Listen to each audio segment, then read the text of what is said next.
All right, guys, today we're going to talk about Woodrow Wilson, the Treaty of Versailles, as well as the League of Nations and all of the things that kind of happened at the end of World War I and the role the U.S. plays in all of this, in particular, the role Wilson plays. War ends in November of 1918. Austria-Hungary actually winds up surrendering, and with that, Germany goes into a type of political chaos. There's mutinies on their U-boats and things of that nature. And it's a little bit of a disaster towards the end there for the Central Powers. U.S. troops coming in April of 1917. This is only a year and a half later, but that was kind of enough of a push to end the war and get us to the point where we could move on and try to get towards peace here. On November 11th of 1918 is when the fighting officially ends. There's the famous line on the 11th hour of the 11th day of the 11th month. That is when the fighting would officially end. And for November 11th, this is why we celebrate Veterans Day on November 11th. It's because that is also the day that the fighting of World War I ended.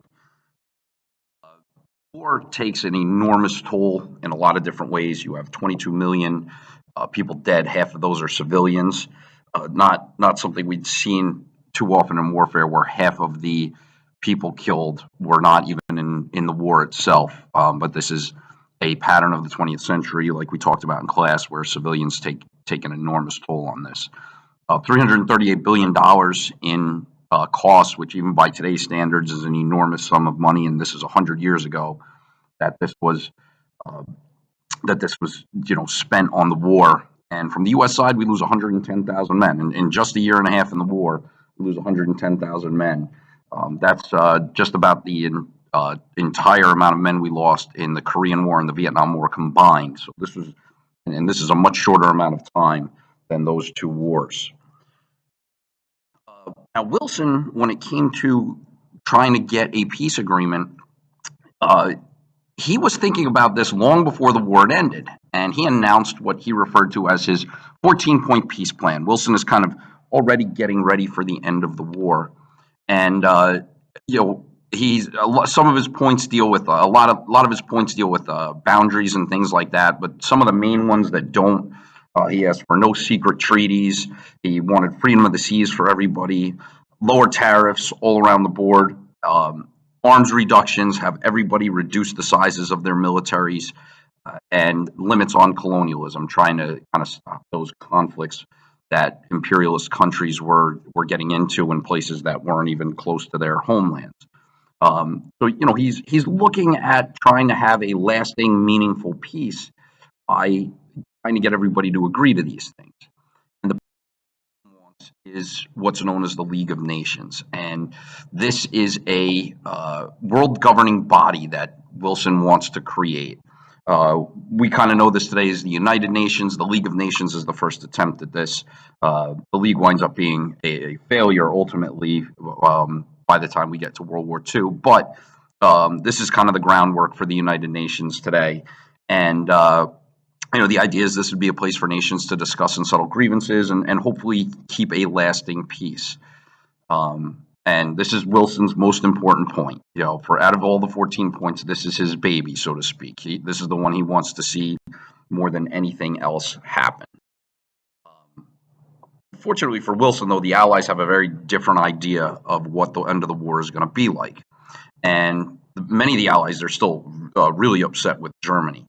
And to highlight this, George Clemenceau, who's the leader of France, his main goal and what he's most concerned with is preventing future invasions. Germany and France share a border.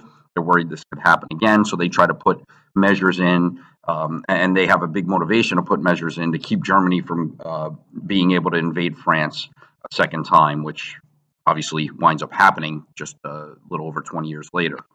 The British Prime Minister was a guy named David Lloyd George, and he actually wins re-election with the campaign slogan, "Make Germany Pay."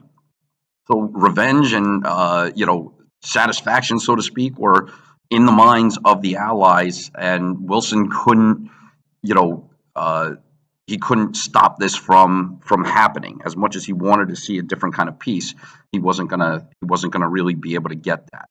But he's forced to concede all his other points in exchange for the League of Nations. He figured, all right, if we can get the league, as long as we can get the League of Nations in, then that's fine. He's willing to concede all those other points, and he's not going to push hard. And the Allies were willing to agree with that as well. So Wilson, feels good about this as far as getting the thing that he wants the most in. Um, Treaty itself is known as the Treaty of Versailles. This is the official document that ends World War One. And one of the things it does is it establishes 9 new nations. This is where we get Poland, Czechoslovakia, Austria, and Hungary become 2 separate nations now instead of one. Yugoslavia becomes a nation. So we get a very different map of Europe after World War One and heading into World War Two. One of the things it does, it bans Germany from maintaining an army. They can't have an air force. There's a lot of stipulations on German arms, and Germany has to really focus on keeping a small amount of soldiers, basically enough to keep the peace in their own country. Uh, and one of the worst things Germany has to do, and one of the things that probably leads most directly to a lot of tensions and problems in Europe after World War One, is this idea that Germany had to pay reparations, had to pay money to France and England after the war continuously, until they paid off what the debt they considered was. And then to add insult to injury, Germany had to agree that the war was their fault. So this famous war guilt clause of the Treaty of Versailles was also put in there. This treaty is really bad for Germany. In fact, it was so bad that a young corporal in the German army named Adolf Hitler, when he saw this, he felt Germany should pick up their guns and fight back again. And he wasn't alone in that thinking, but that's how bad this treaty was. Now, the U.S. and the Treaty of Versailles, there's a lot of political figures opposed to the treaty, and some understood right away that this was not something that was going to keep a lasting peace, that this was going to create more problems down the line. But the treaty was what it was. But the biggest problem that the Allies had, or that the U.S. had, and the political figures in the United States had, was over the League of Nations. And that was mainly because of this clause that called for joint economic and military action against aggression. And in a nutshell, Congress was basically afraid that this was going to take their power to declare war away. That Congress, according to the Constitution, has the right to declare war, and then by signing this treaty and uh, going into the League of Nations, that the league's rules and clauses in there would supersede Congress's authority to declare war, and Congress was not ready to give up that power. They were afraid that this was going to get us involved in a lot of foreign entanglements that we might not necessarily want to get into, and that the United States would not, we try to remain isolationist and not get involved in foreign wars, and this might. Um, but Wilson wants this more than anything. This is Wilson's idea, and he campaigns to get the treaty passed. He goes around the country campaigning for this. This is very much like when he was trying to get the Underwood tariff passed and other things, saying, hold your senators accountable. He's going around the country. He's telling people, this is, the importance of this treaty, and we want this treaty to get passed. He's trying to put pressure on congressmen to, in particular in the Senate, to pass this treaty. And he fights so hard for this that he actually suffers a stroke. And he's pretty much incapacitated, and his health was much worse than what people realize.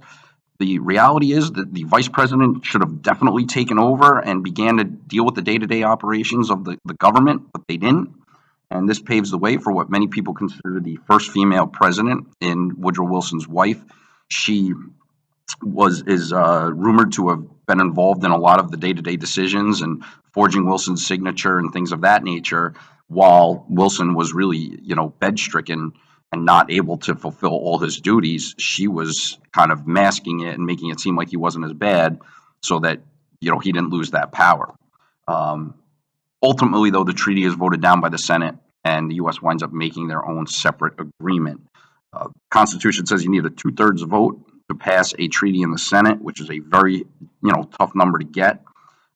As a result of that, we've seen presidents recently kind of sidestep this idea of going to the Senate, and they've figured out ways to kind of make agreements with other countries without calling them treaties, so they don't have to get Congress's approval. The Iran deal is a good example of this. If that went to the Senate, if that went to the U.S. Senate, that never would have passed.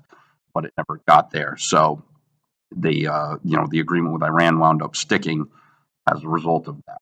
So uh, that's it for World War One, and hopefully you'll hear this and this will work, and you'll be able to come in on Monday, and we'll be able to kind of dive deeper into this.